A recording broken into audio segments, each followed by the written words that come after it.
Buenos días, siempre les doy los buenos días, pero bueno, hoy se los doy desde acá, desde la prédica, desde la charla que vamos a tener. Mi nombre es Gabriela Retana, soy politóloga y tengo 5 años de estar en esta iglesia, tengo más o menos 3 desde, no sé, pandemia, 4, de estarles, sí, el antes y el después, ¿verdad? De estarles hablando primero por una pantalla y luego ya aquí en persona recibiéndoles y dándoles los valores y los buenos días cada domingo. Pero bueno, también soy politóloga y hoy vamos a hablar muchos temitas. Bueno, yo soy Amanda y estoy esperando a ver qué decía Gaby para a ver qué digo yo. Tengo como 4 años, creo, de ser parte de Refugio y pues estoy en la parte de la música, sé que no me ven muy seguido, pero aquí sigo. Y bueno, ahorita me dedico a la exportación, a la logística y la música como un hobby también, entonces esa soy. Tengo 35 años, ¿vos dijiste tu edad? Bueno, no importa, Gracias, tengo 35. Amanda, gracias. Y de verdad Tengo que bueno, 34. amo este lugar. Caro Soto, de 50 años, psicóloga, feminista, militante, ama la Biblia, de todas maneras, es una buena forma de presentarme.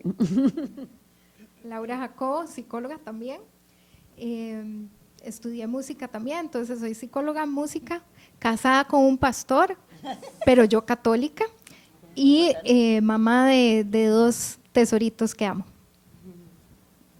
Hola, soy Amy, yo creo que ya lo había dicho, pero tengo 4 años también de estar acá, híbrido pandemia y ahora normal.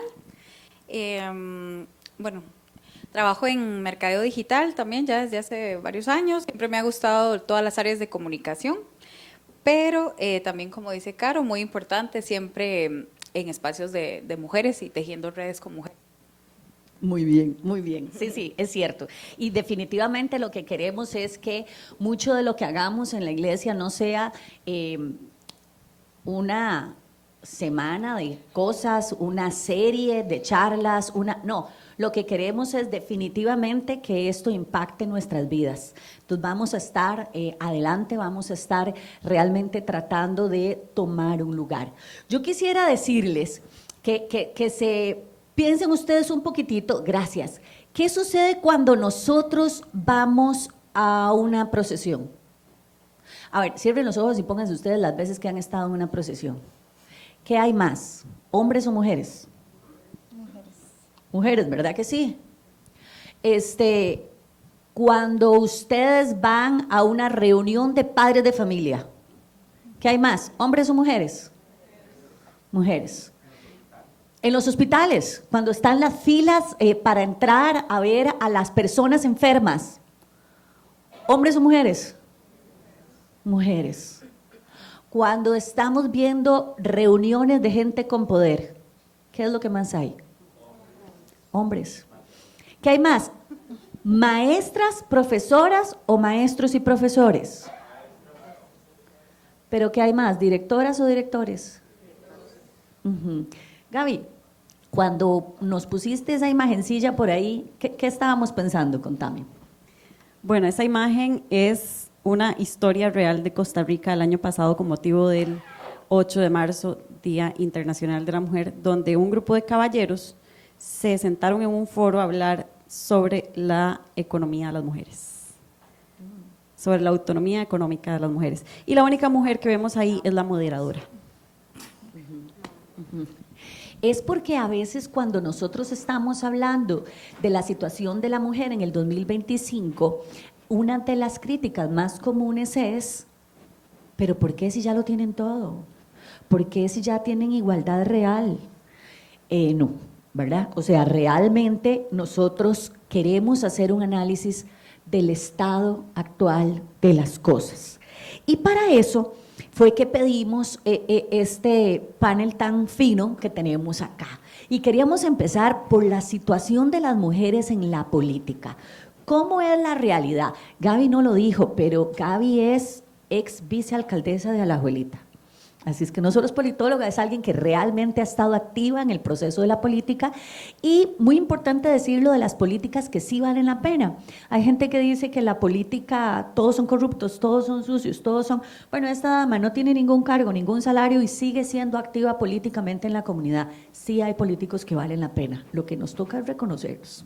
Contanos, Gaby.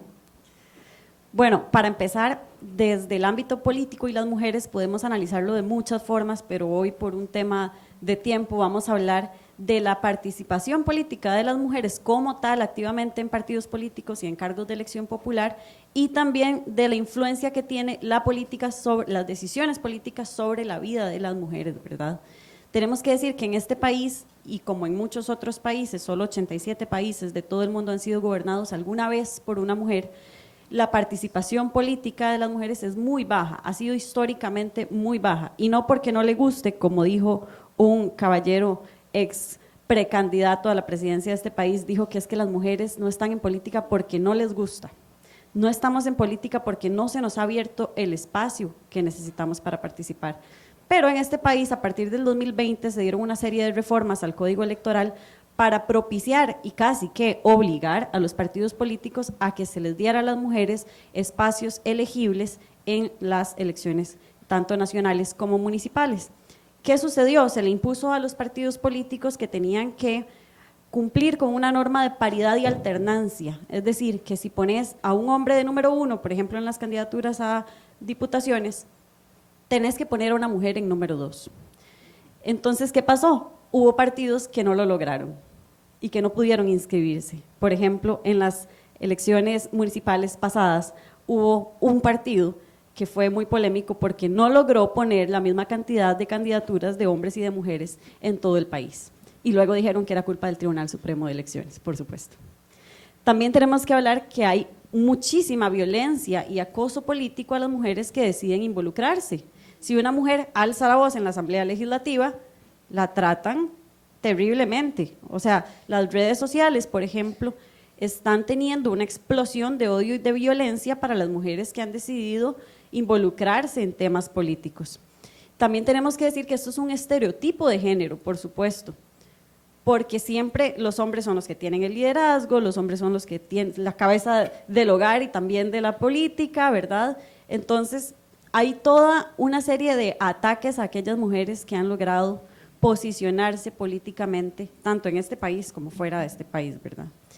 Y ya hablando sobre las decisiones políticas y cómo afectan la vida de las mujeres, los datos que dan la ONU son alarmantes en cuanto al retroceso de los derechos de las mujeres, que dicen que 1 de cada 4 países alrededor del mundo ha retrocedido en los últimos años en derechos de las mujeres, y esto es claramente por temas de decisiones políticas.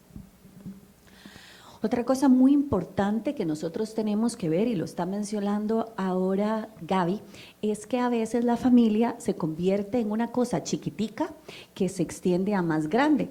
No por nada en la escuela a las maestras les dicen que es la segunda mamá, ¿verdad? Esa lógica como de reproducir lo que sucede en casa. Yo tengo que decir con mucha alegría que ahora teníamos una chiquita subida aquí en el escenario y otra jugando en las escaleras, y yo decía, qué dicha, porque nadie les está diciendo, siéntese bien, mamita, ¿verdad? O sea, estamos haciendo un cambio en esa situación a la hora de educar a nuestras niñas de una manera diferente. Laurita, ¿cómo sentís vos que es el estado de las cosas ahora en la familia? ¿Cuál es el lugar de la mujer que podemos gozar ahora y cuáles más bien son los retos? Ok, bueno, yo creo que las mujeres, como siempre y como lo vimos ahora que Caro decía, ¿verdad? Aquí hay más hombres o más mujeres en el montón de situaciones, ¿verdad? En lo que es el rol de familia, generalmente es la mamá la que va al frente de la educación de los niños, ¿verdad? Aquí en la iglesia nosotros estamos encargados, y bueno, yo como parte del grupo de Kids, estamos encargados de llevar a esos niños a un aprendizaje diferente. Tenemos un reto súper importante. Y vean que dentro del equipo, vean esto que es vacilón, ¿verdad? Dentro del equipo de los más pequeños no hay ningún hombre, no tenemos ningún hombre, todas somos mujeres. Pero para los adolescentes sí tenemos mayoría de hombres.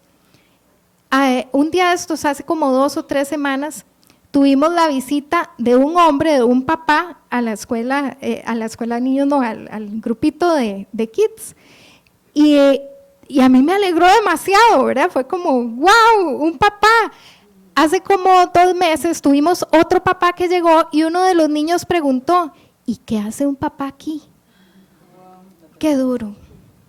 Necesitamos hombres involucrados muchísimo en la familia, pero muchísimo aquí en la iglesia también. Necesitamos que los hombres estén igualmente comprometidos con esta parte que se nos ha puesto como rol de mujeres. Y nosotras también tenemos un reto importantísimo con esto de dejar que los hombres se involucren, porque también nosotras tenemos culpa en eso. Y yo lo digo por mi experiencia propia. Muchas cosas, yo pienso que no, es que yo las hago mejor que José Pablo. ¿Por qué? Entonces, también nos toca a nosotras las mujeres poner esa parte ahí en la familia, ¿verdad? De dejar que los hombres vengan y nos ayuden. Y de parte de los hombres, involucrarse más. Y una de las cosas que sucede cuando estamos hablando de estos temas es que como le damos especial atención a la situación de la mujer, nos dicen que por qué, que ahí ya no hay igualdad porque estamos dándole más volumen, más voz, más atención a la situación de la mujer. Y esto pasó cuando se hizo la ley de violencia intrafamiliar. Todo lo que pasó con la ley, ¿verdad?, que quiero que sepan que en realidad si hay un crimen igual cometido por una esposa a su esposo, la condena es la misma.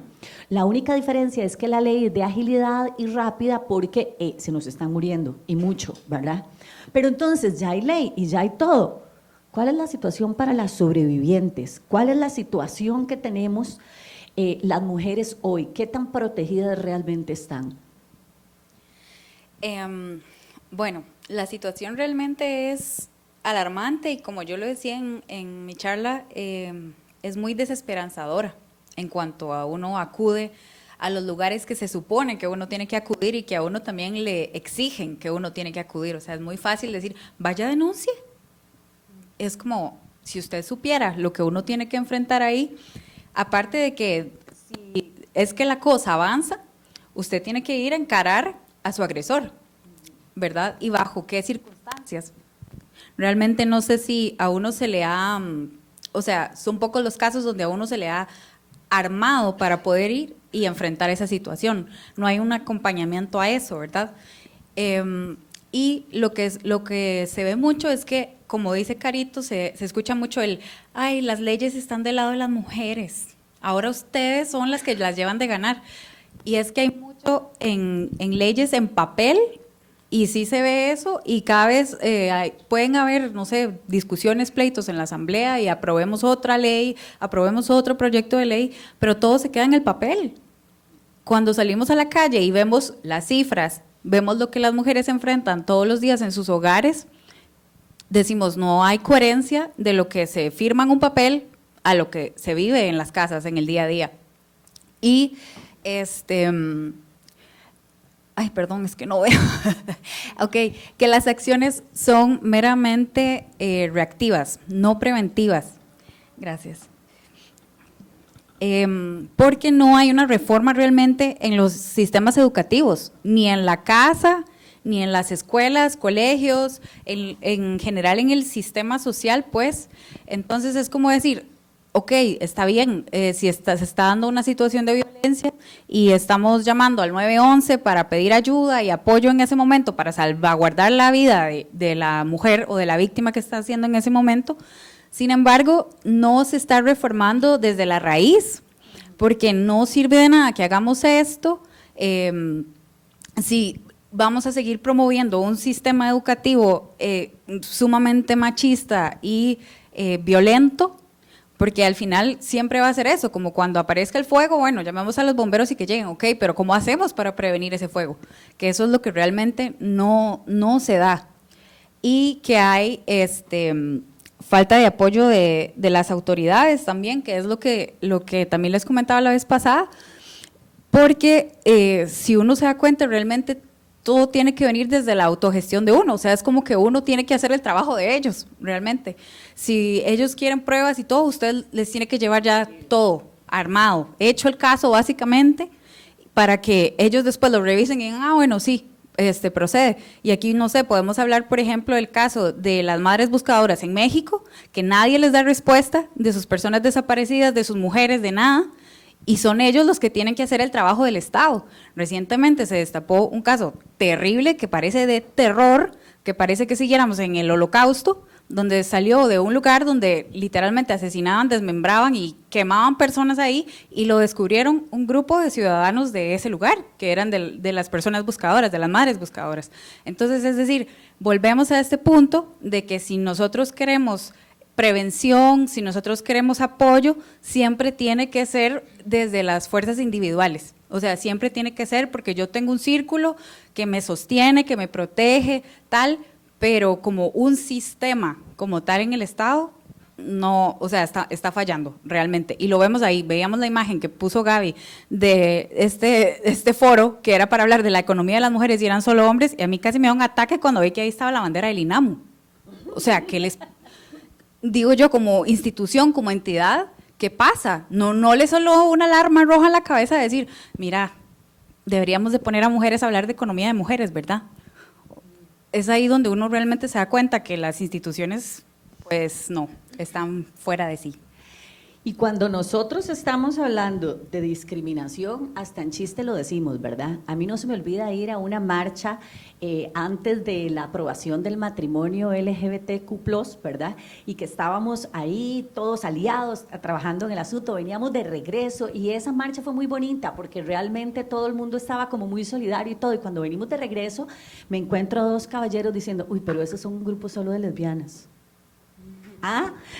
O sea, ¿en qué estamos, verdad? Es que la discriminación se mueve de hombres sobre mujeres en todos los escenarios. Y por eso queríamos hoy que no se nos escaparan las 5 semanas sin visibilizar cuál es la situación de la mujer diversa, cuál es el estado de las cosas ahí, Amanda. Sí, bueno, este tema, yo siempre agradezco muchísimo a José por ser un pastor que no tiene miedo a tocar ese tema tan controversial todavía, ¿verdad? Y en realidad en la sociedad, en la comunidad, todavía es una situación en la que hay que tener valor para enfrentarlo y mucho más dentro de la iglesia, o sea, amplificado, siento yo, ¿verdad? Entonces, todo lo que dicen las chicas y la discriminación de género amplificada, ¿verdad? Porque lo que se espera de vos como mujer, ¿verdad? O en el caso de los hombres, ¿verdad? También lo que se espera de vos como hombre, pero en este caso, dentro de la iglesia, lo que se espera de vos como la mujer que tienes que ser sumisa, ¿verdad? Desde chiquititos o desde chiquititas tenemos un rol, ¿verdad? Dentro de la iglesia que te dicen, bueno, el hombre es la cabeza, ¿verdad? Y vos tenés que estar ahí detrás de él, ¿verdad? Y bueno, yo me acuerdo cuando estaba pequeña, ya uno obviamente desde niño, ¿verdad? Cuando va formándose, va diciendo, bueno, qué extraño, esto me enseñan, pero esto no es exactamente lo que yo siento que quiero en mi vida, ¿verdad? Y eso es un ejemplo gracioso, pero no, o sea, no ejemplifica todo. Yo me acuerdo todos los domingos mami persiguiéndome para ponerme un vestido. Mami, ahí está mi mamá. Me perseguía y yo le decía, te lo juro que el próximo domingo, ¿verdad? Y yo, obviamente no la culpa porque es, ¿verdad? Quieren vestir a las niñas de una forma, ¿verdad? Que es lo que se ha dicho que es lo de mujer, lo de hombre, ¿verdad?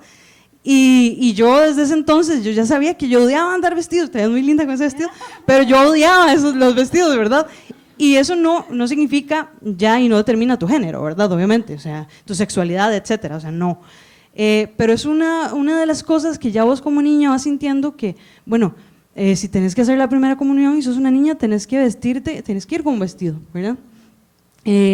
Son muchísimas las cosas que te enfrentas dentro de la iglesia, hasta el punto de decir, bueno, cuando ya yo llegué al punto de decir, bueno, yo hasta los 30 años tomé el valor de hablar con mi familia sobre mi situación, mis preferencias y demás, y todo ese tiempo antes no encajaba nada, yo no encajaba, sentía que no encajaba, ¿verdad?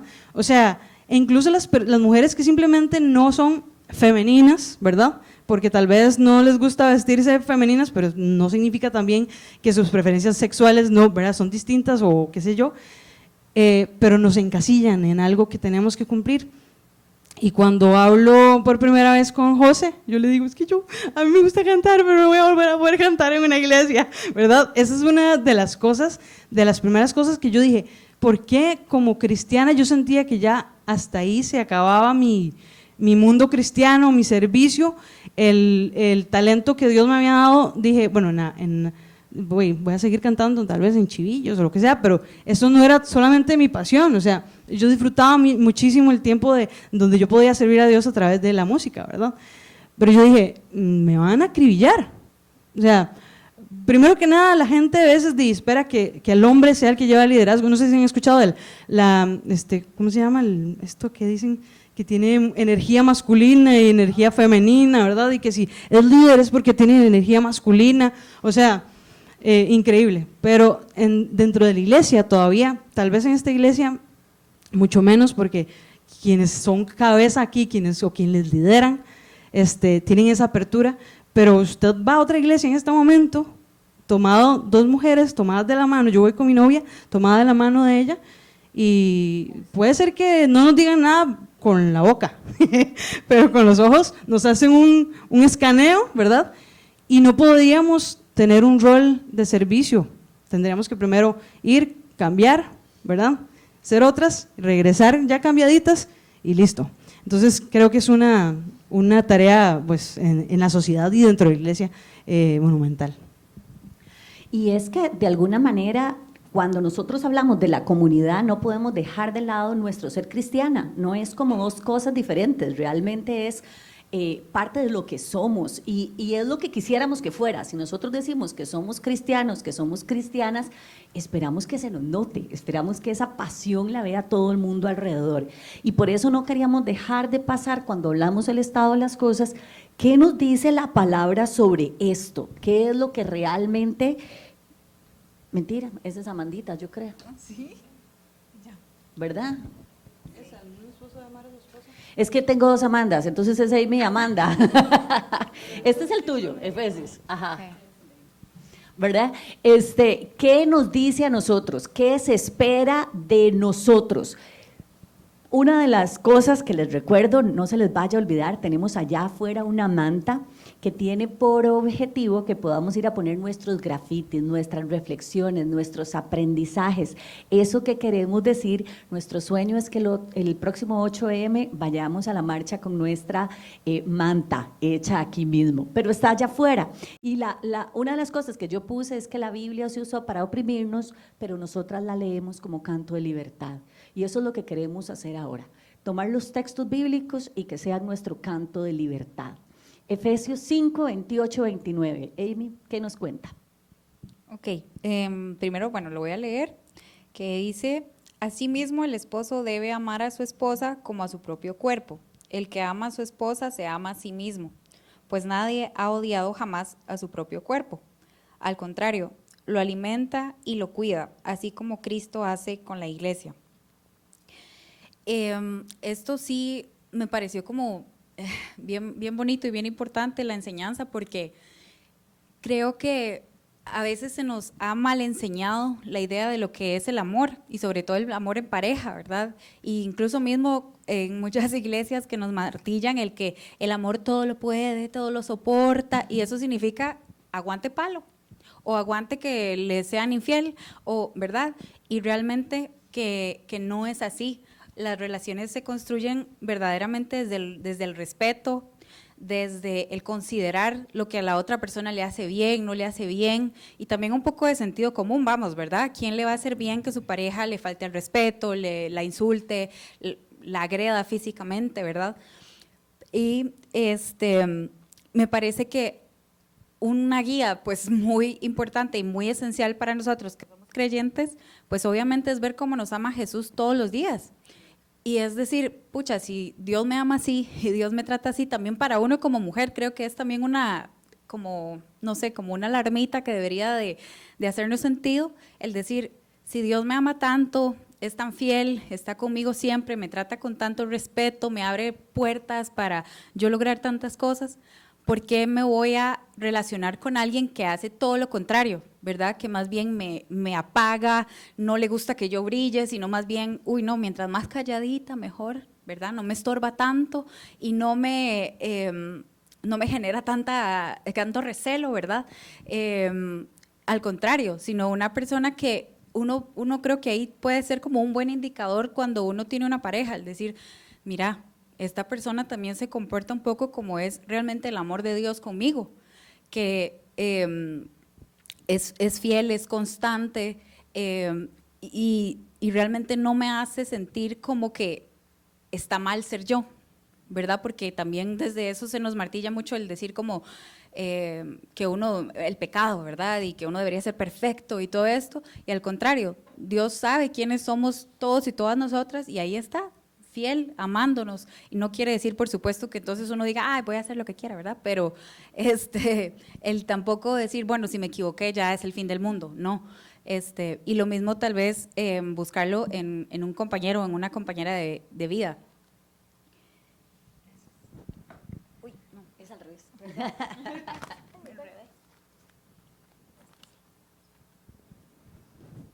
Este sí, no, este es Laurita.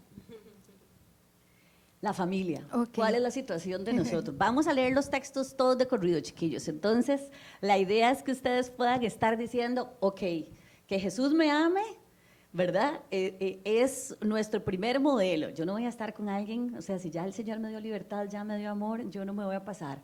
¿Cuál es la situación en la familia? Ok, yo lo que quería tocar aquí es más lo que Jesús nos enseña a nosotros de lo que es familia. Y en Mateo 12, 46 al 50, bueno, me voy a saltar esto para no durar tanto leyéndolo, pero está Jesús hablando con la gente y entonces llega alguien y le dice que su mamá y sus hermanos necesitan hablar con él. Y entonces Jesús se vuelve y extendiendo las manos hacia los discípulos que estaban ahí, se vuelve y les dice, he aquí mi madre y mis hermanos, porque todo aquel que hace la voluntad de mi Padre que está en los cielos, ese es mi hermano y hermana y madre. O sea, ¿quiénes son los hermanos y la madre de Jesús? Todo aquel que hace la voluntad del Padre. Eso es lo que Jesús nos enseñó, nos cambia totalmente el concepto de familia que nosotros tenemos.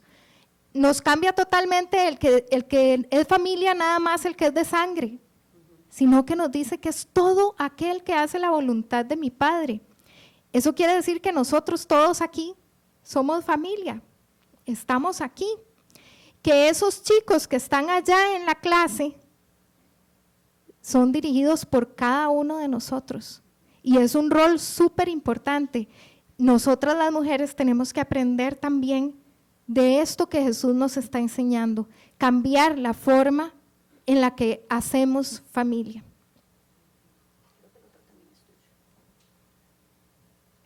Es la misma.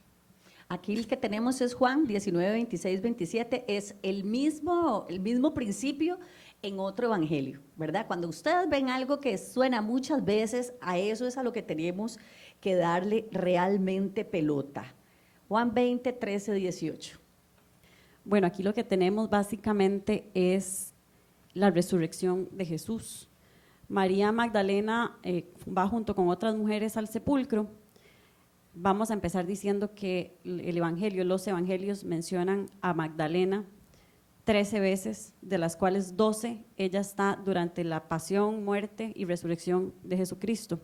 Y solamente en una se menciona fuera de la pasión de Jesús, que además es Lucas 8, donde dice que las mujeres servían a Jesús con sus propios bienes. O sea, Magdalena era una mujer y además algunas de las mujeres que seguían a Jesús tenían bienes. Eso significa que para tener bienes en aquel tiempo la mujer tenía que o ser viuda, no tener marido, no tener papá, no tener hermanos, no tener hijos y haberle heredado algo propiamente a ella, y ellas con eso servían a Jesús, ellas sostenían el ministerio de Jesús. Magdalena se va a buscar a Jesús muy triste porque lo habían crucificado, se va a ungir su cuerpo al sepulcro y encuentran que no está. Y ella muy triste se sienta a llorar porque no encuentra el cuerpo de su Señor, cuando le dicen, ¿a quién buscas? ¿Por qué estás aquí? Y ella escucha que Jesús le dice, María. Y ella dice, ¿qué? Esta es la voz de Jesús, se vuelve a ver, lo encuentra y le dice, ¿por qué estás llorando? Él también le dice, no me toques. Ella se va probablemente a abrazarlo de la alegría, de la felicidad de que está vivo. Imagínense ustedes encontrar a Jesús vivo. Y él le dice, ve a mis hermanos y diles. Jesús le da una orden a María y Jesús en ese momento hace que María Magdalena sea la que proclama el mayor éxito de todo el evangelio, que es el mayor milagro, que es la resurrección de Jesús, que como lo dice también Corintios, 1 Corintios, si Jesús no hubiera resucitado, vana sería nuestra fe. Y la encargada de ir a decirle eso a los caballeros que estaban escondidos, ¿verdad? Porque era una época muy peligrosa, fue una mujer. Incluso algunos no le creen y se van a la tumba a buscarlo, algunos no le creen incluso hasta cuando llega y se les presenta y están tan asombrados de que Jesús haya resucitado. Y les hablo de Magdalena porque podría haberles hablado de Débora, que fue una gran lideresa de la Biblia, pero Magdalena sufrió luego el escarnio público cuando en 591 a Gregorio I se le ocurre decir que era una prostituta. En ninguna parte del Evangelio se dice que María Magdalena fuera una prostituta y lo dice un papa. ¿Por qué? Porque una mujer era tan líder, tan fuerte y había llevado un mensaje tan poderoso que no había sido un hombre. ¿Y de qué forma controlamos que haya sido una mujer la que haya llevado el mensaje más importante del Evangelio?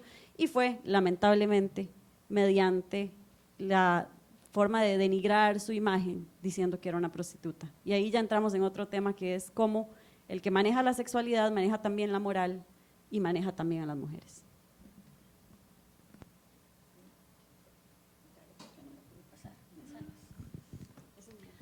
Una de las situaciones que a mí me gusta mucho de la fe de Jesucristo es que nosotros necesitamos entender que el mensaje de Jesús es tan poderoso que ha sobrevivido todas las crisis. Acuérdense que lo primero que pasó fue que empezaron a matar cristianos en el Coliseo y el mensaje sobrevivió.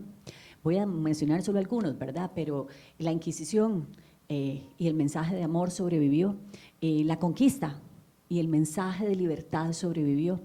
Y lo que tenemos hoy, ¿verdad? Donde se usa la palabra para hacernos daño y el mensaje de amor sobrevive. ¿El texto tuyo? No sé, se desapareció. Cuéntame cuál era. Era, bueno, ¿llegó? No sé. Bueno, cuando están los fariseos tratando de ver qué le sacan a Jesús, ¿verdad? Cómo le ponen una cascarita, ¿verdad? Y entonces les pregunta que cuál es el mandamiento más grande, qué es lo más importante, ¿verdad? Y Jesús dice, amarás al Señor tu Dios con toda tu mente, con todo, ¿verdad? Con todo tu corazón, con todo tu ser. Y dice que hay un segundo mandamiento que es más igual y más importante que, o sea, no, igual de importante que el primero, ¿verdad? Y es amarás a tu prójimo como a ti mismo. Y yo me pregunto, ¿dónde se perdió en la iglesia esa enseñanza, ¿verdad? De los cristianos. ¿En qué momento una persona que se llama cristiana y que se dice, que se jacta, ¿verdad? Porque hay cristianos religiosos que se jactan de ser cristianos y perdieron el sentido de lo que Jesús quería, ¿verdad? Y cómo lo relaciono con este tema es, ¿por qué somos tan encargados de hacer un escaneo de la gente para ver cuáles son sus preferencias sexuales, para ver cuál es su color, para ver cuál es su nivel de santidad según quién? ¿Verdad? Entonces, este mensaje se perdió en la historia de la iglesia a tal punto en que una persona no sea bienvenida y diga, bueno, no voy a poder nunca más poner un pie en una iglesia para buscar un poquito de paz, para aprender. Prefiero evitarme un mal momento, ¿verdad? Antes de irme a exponer, ¿para qué? O sea, ¿verdad?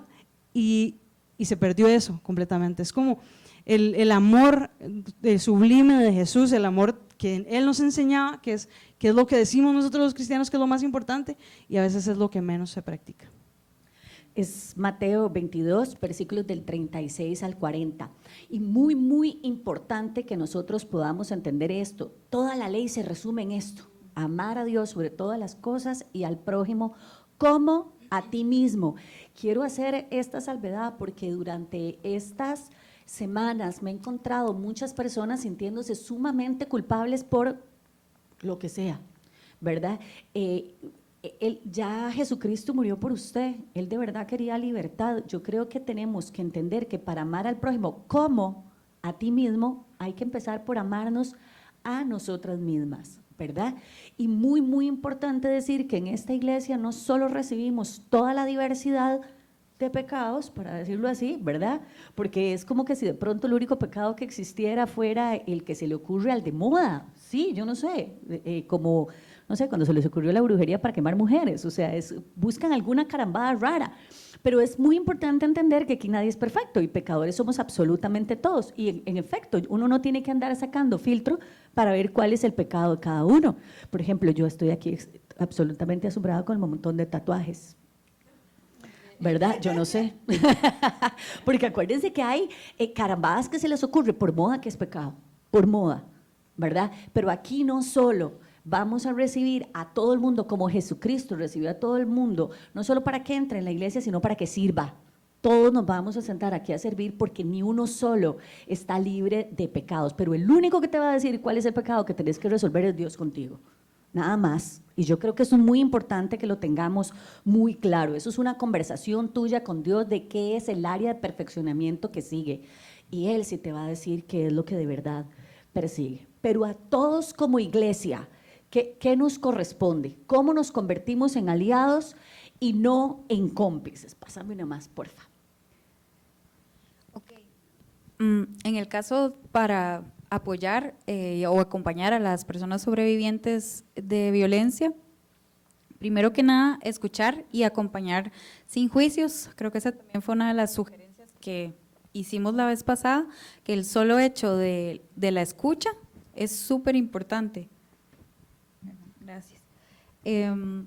Porque muchas veces en estos escenarios, como veíamos, el ciclo de la violencia se repite y se repite y se repite, y tal vez uno ya tiene miedo a decir algo, porque se le va a juzgar y va a decir, pero si tantas veces ha estado aquí, ¿verdad? Pero a pesar de que sea a la vez número 700 que la persona le hable de lo mismo, por favor, escúchele, y sin juicios.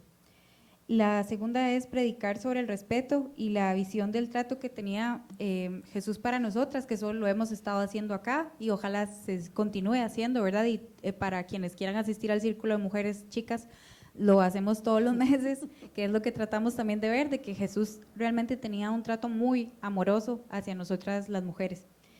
El crear redes de apoyo y de oración, pues eso, como tejer grupos, sentir que hay personas seguras a las cuales podemos acudir y que vamos a encontrar también respuesta de consuelo en la oración. El tener liderazgo inclusivo, lo que veníamos hablando, ¿verdad? Que no solo siempre estemos sentadas como espectadoras, sino también participar en el liderazgo y también tener el valor de asumir ese liderazgo, que yo sé que a veces da sustillo, lo sé, pero hacerlo, aún con todo el susto.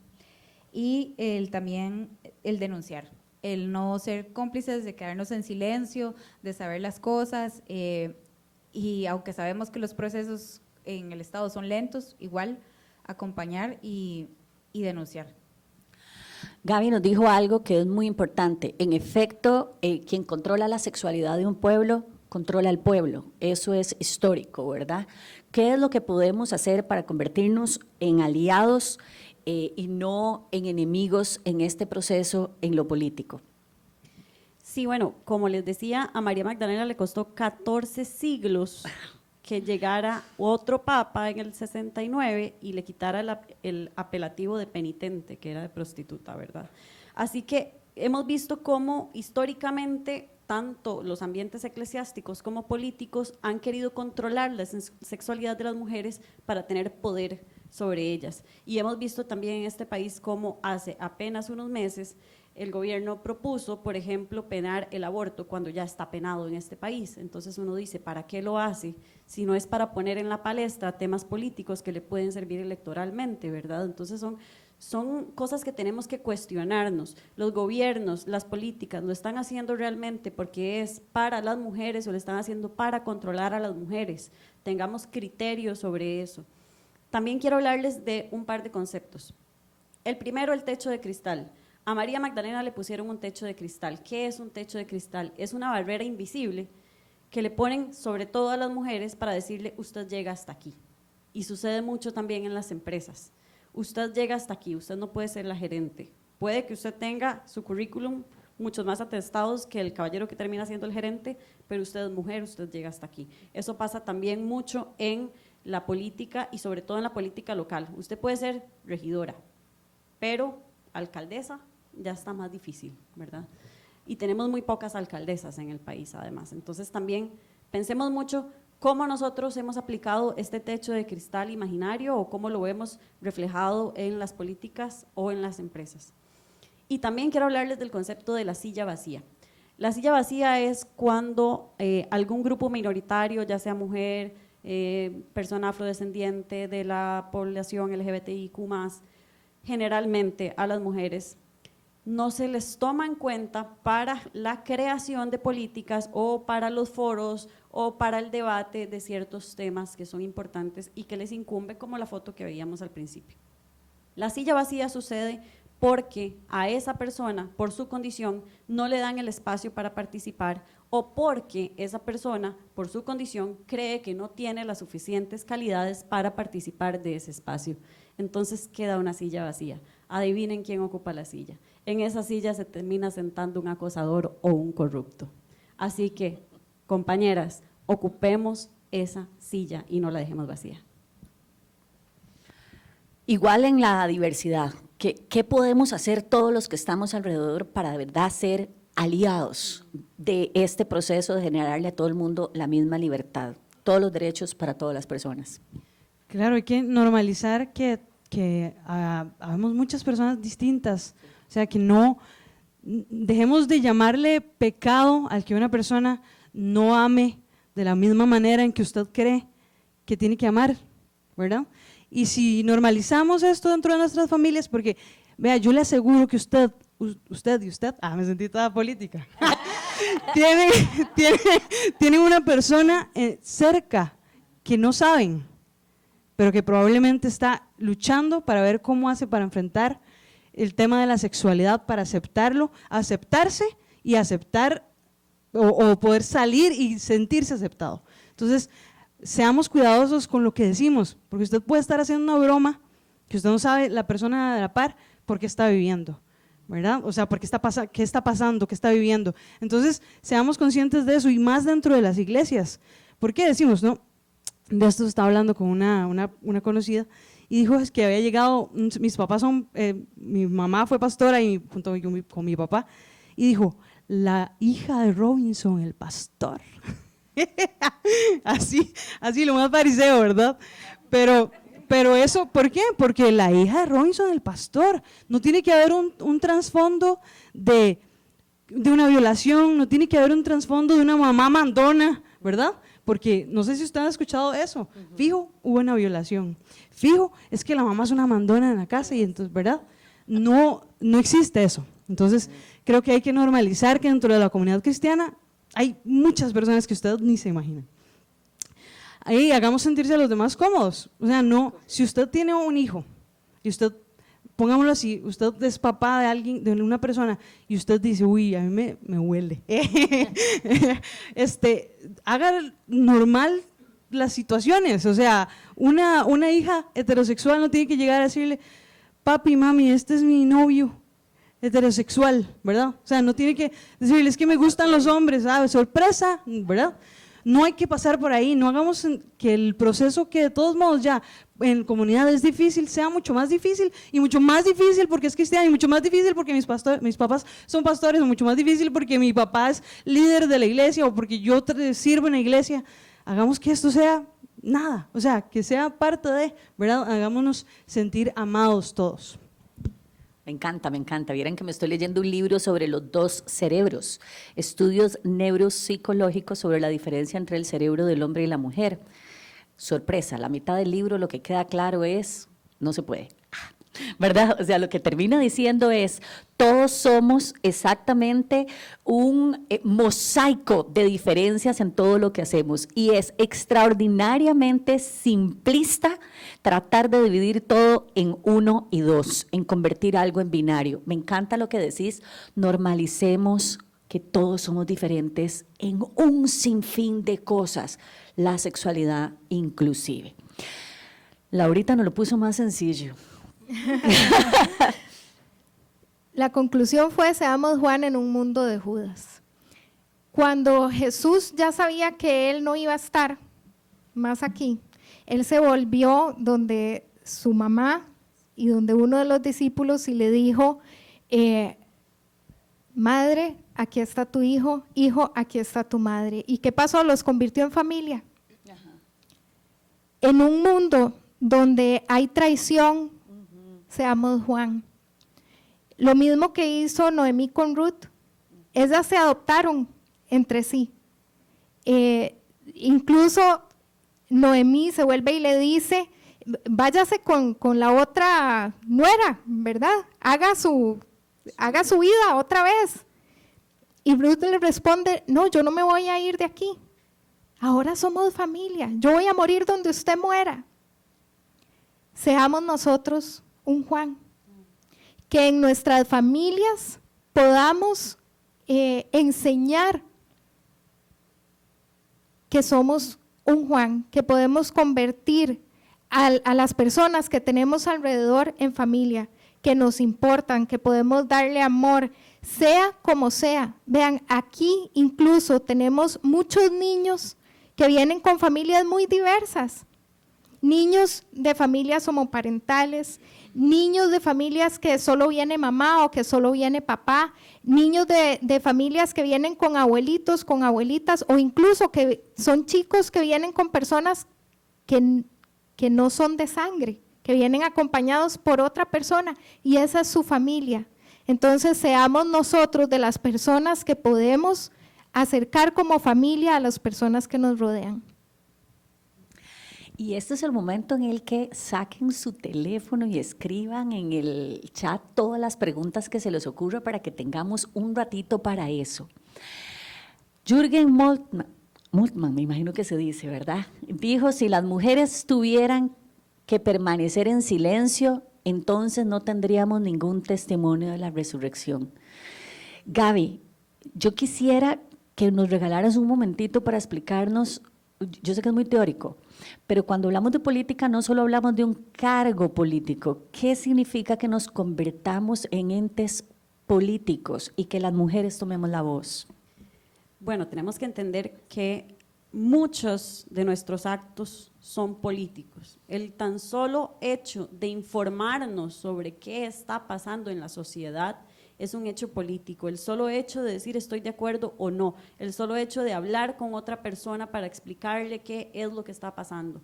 Entonces no es que tengamos que involucrarnos en un cargo de elección popular y ser la alcaldesa, la diputada, la presidenta para poder tener una voz. No, todas tenemos una voz en la sociedad y les invito realmente, muy importante, a que se informen, a que lean, a que hablen, a que vean lo que está pasando en Costa Rica y en nuestra región, en el mundo, para que veamos qué es lo que están haciendo las políticas públicas sobre las mujeres y también a que participemos activamente en las elecciones, porque nuestro voto cuenta, cada uno de nuestros votos cuentan, que seamos personas informadas, que leamos los planes de gobierno, que veamos los debates, que conozcamos las opciones que tenemos para tomar la mejor decisión y no digan, no, es que mi voto es solo uno, yo no voy a ir a votar, porque no, su voto cuenta y es muy importante. Vote, inste a la gente a votar e inste a toda su comunidad a informarse sobre lo que está pasando. Hace unos años tuvimos una crisis, digo yo, de verdad fue crisis política, en la que la elección de presidente se resumió en si matrimonio gay o no matrimonio gay. Ahí conocí yo en aquel momento interludio, pero a Refugio, porque yo dije, no puede ser que los cristianos que consideremos la igualdad de derechos de todos para todos, seamos minoría. Y hubo un gran grupo, vieran qué reunión más bonita, donde montones de personas nos reunimos a decir, suave, suave, suave, los cristianos no somos eso, ¿verdad? Yo quería preguntarte si hubo una diferencia después de que montones de grupos cristianos nos levantamos y dijimos, nosotros no consideramos la homosexualidad pecado. ¿Eso generó alguna diferencia en la comunidad, en poder sentirse aceptadas? ¿Hubo un cambio de alguna manera? Pues creo que eso es algo, tal vez que no todos los cristianos tal vez que están en esta posición les ha llegado o han llegado a conocer un lugar como Refugio, ¿verdad? Yo tuve la suerte en el momento más como crítico de mi vida, pero creo que las iglesias ahorita están muy cerradas y hay muchos jóvenes o muchas personas que están muy cerradas en su comunidad de fe y no han logrado escuchar que tal vez hay lugares donde sí podrían ser ellos mismos, ¿verdad? Ajá. Pero creo que va marcando una diferencia. Creo que hay muchísimo por delante todavía en este tema, ¿verdad? No se puede decir como, ya, ¿verdad? Porque no, uno sale a la calle y uno sigue sintiendo las miradas, ¿verdad? De la gente. O sea, parece increíble, ¿verdad? Pero creo que ahí va haciendo la diferencia. Entonces hay que seguir como alzando la voz, hasta que algún día tal vez no lo vamos a ver nosotros, pero lo van a ver nuestras generaciones, ¿verdad? Correcto. Y eso sea el mundo ideal. Correcto. Sí, ese es el sueño. Los chicos y las chicas que vienen aquí, que caminan y que pueden ver a todo el mundo de la mano expresando su amor y que ni se lo pregunten, ¿verdad? Como que lo vean con la naturalidad de la chiquita dando vueltas en las escaleras y yo, yes, nadie le ha dicho que se siente bien. O sea, ¿quiénes son los papás? ¿Quiénes son los papás? Gracias, gracias. No saben lo que yo dije, sí, ¿verdad? Porque es realmente importante naturalizar estas cosas. Nos preguntan, ¿existe algún lugar donde podamos tener información sobre el estado de la situación de machismo en el país? Es un poco complicado hablar de un medio de comunicación como tal. Los medios de comunicación muchas veces están parcializados. Hay periodistas independientes que se pueden buscar más que todo en redes sociales, que les invito a buscarlos, que hacen periodismo muy ético, que están hablando de la situación política del país, pueden buscarlos. Pero los medios de comunicación generalmente hemos visto, sobre todo ahora algunos influencers que se creen medios de comunicación, que están desinformando muchísimo. Así que lo que yo les podría recomendar es que busquen datos y que busquen información oficial, como por ejemplo el Estado de la Nación, que da información certera, clara, sobre lo que está pasando en el país, o que busquen datos también regionales o globales, porque por ejemplo hay estudios de la ONU que nos dicen que cada 10 minutos en el mundo, una mujer es asesinada por alguien de su familia o de su hogar.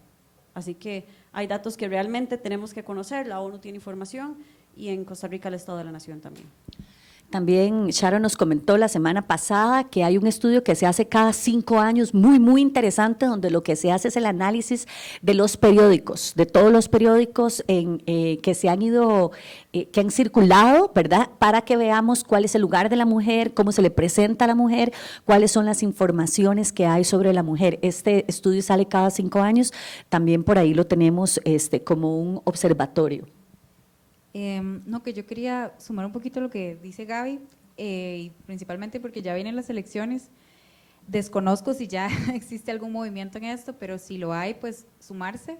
Pero yo sí creo que como sociedad tenemos la responsabilidad y casi que la obligación de exigirle a que quienes se postulan a cargos públicos y de poder tienen que cumplir con ciertos requerimientos y que no pueden ser solo la edad y tal. No, es que realmente tienen que traer un historial mínimamente limpio. O sea, estamos viendo un caso muy reciente, ¿verdad? De alguien que las personas están molestas porque se divulgó cierta información de esta persona de ser un agresor sexual. Y digo yo, pucha, a uno para cualquier puesto, es que usted puede ir a aplicar de mesero o de secretaria, lo que usted quiera, y le piden un montón de requisitos. No es posible que para un puesto en el Poder Ejecutivo, Legislativo, Judicial, es que debería de haber un filtro de decir, para este puesto no se puede proponer a alguien que sea un agresor sexual, alguien que tenga un historial de ser un violentador. O sea, póngale el nombre que sea, pero es que ya no podemos seguir, como dijo cierta diputada, ya no podemos seguir eligiendo al patán del barrio. Exacto. Andrea nos hace una pregunta lindísima, ¿verdad? A la iglesia que yo iba, lo que tenía era una imagen de la Virgen así, en serio, ¿verdad? Con el corazón clavado, con el puñal clavado en el corazón, y esa era la imagen de María que nos vendieron. La imagen de María que nos vendieron, porque es igual que un producto, ¿verdad? Como, no sé, como cualquier marca que te envían una imagen para venderte un producto. Y entonces Andrea nos pregunta, como católicas nos decían, aplique el silencio de María, como si fuera pasiva, como que si no hubiera dicho nada. Laura, ¿quién fue de verdad la María histórica, la mamá de Jesús? Bueno, ahí no sé quién es Andrea, pero yo quisiera decirle a Andrea que esto, yo sé que es muy difícil desaprender lo que nos enseñaron, ¿verdad? Pero que desconecte el wifi y le cambie la clave. Porque definitivamente María no fue, ¿verdad?, la mártir que nos enseñaron. Y además de eso, Jesús, estando aquí, nos enseñó que las mujeres tenemos voz y tenemos voto. Nos enseñó que su mamá estaba ahí al pie del cañón con él, caminando con él. Si ustedes vieron la película, ¿cuál es la Pasión? Hay una escena, ¿verdad?, que a mí me rompe el corazón, que es donde se ve Jesús que se está literalmente despedazando y María está ahí, valiente. En un momento donde estaban matando a su hijo y estaban matando a los seguidores de Jesús, ella estaba ahí, no estaba silenciada, estaba luchando. Y muy importante que nosotros podamos tener esa claridad de que sí, como dice Laura, control alt delete, borre esa carambada y vuelva a programar, porque es súper dificilísimo hacer el cambio incluso interno, ¿verdad? Estamos viendo como que hay mucha necesidad de que podamos seguir leyendo, de que podamos ver. Vea, nos preguntan directamente dónde podemos seguir leyendo contenido. No me paga porcentaje por publicidad, pero los libros de José Chacón.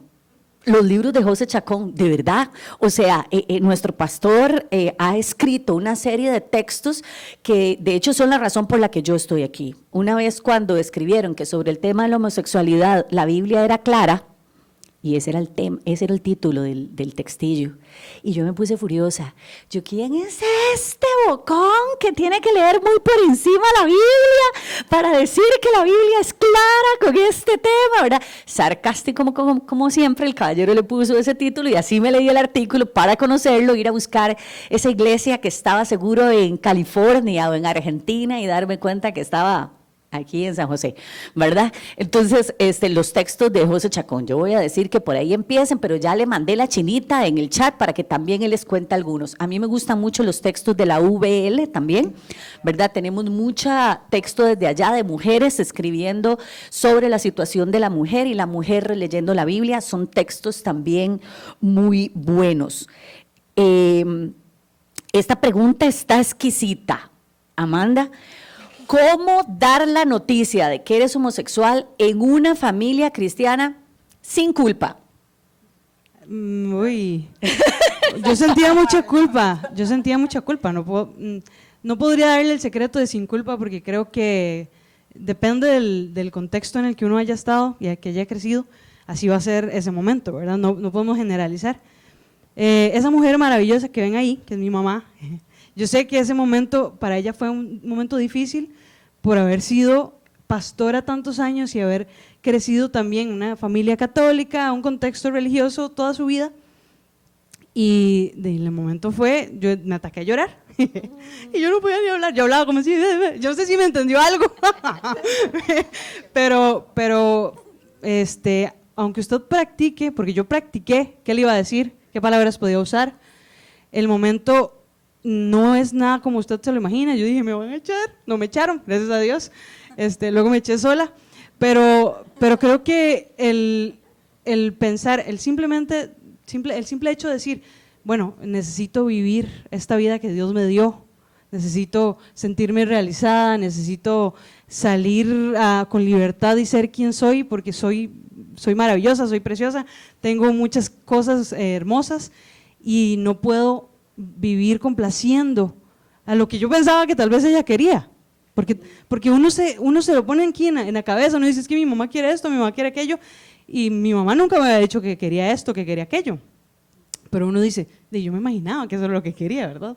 Eso es lo que se vive en la iglesia. Entonces, creo que el hecho de llegar con amor a donde tus papás o a donde la persona que sea responsable en ese momento de vos, simplemente el amor, de decir, bueno, esto es lo que soy, no te vengo a pedir tu aprobación, quiero ser honesta, quiero ser transparente, quiero que sepas que esta soy yo.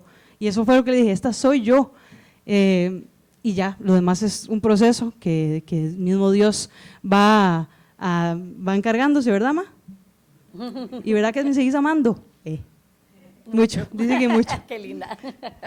La culpa es un mecanismo, ahí habla la psicóloga, es un mecanismo de control, ¿verdad?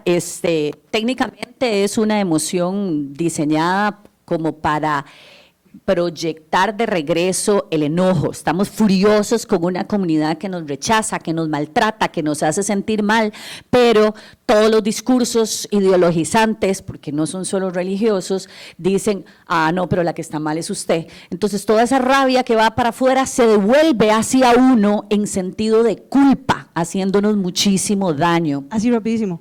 Y mi culpa, lo que sentía era la culpa de, le voy a hacer sufrir. Ajá. Hasta que yo dije, su felicidad no depende absolutamente de mí. Entonces la felicidad de cada quien es responsabilidad de cada quien. Cuando uno entiende eso, se libera y dice, bueno, como lo tomes, ya es tu trabajo, ¿verdad? Muy bien, muy bien. Y para los hombres, ¿verdad? Chávez nos dice aquí, yo siempre me siento representado. ¿Qué debemos hacer para contribuir a que todos nos sintamos representadas y no que las mujeres sean excluidas? Lo primero es visibilizarnos. Es fabuloso que nos pregunten. A mí me hace mucha gracia porque mi esposo pasa preguntando, ¿verdad? ¿Cómo debería decir esto? ¿Cómo debería preguntar esto? ¿Cómo debería, verdad? Porque nos pregunta a nosotras las mujeres para ver de qué manera puede presentarse de una manera más positiva.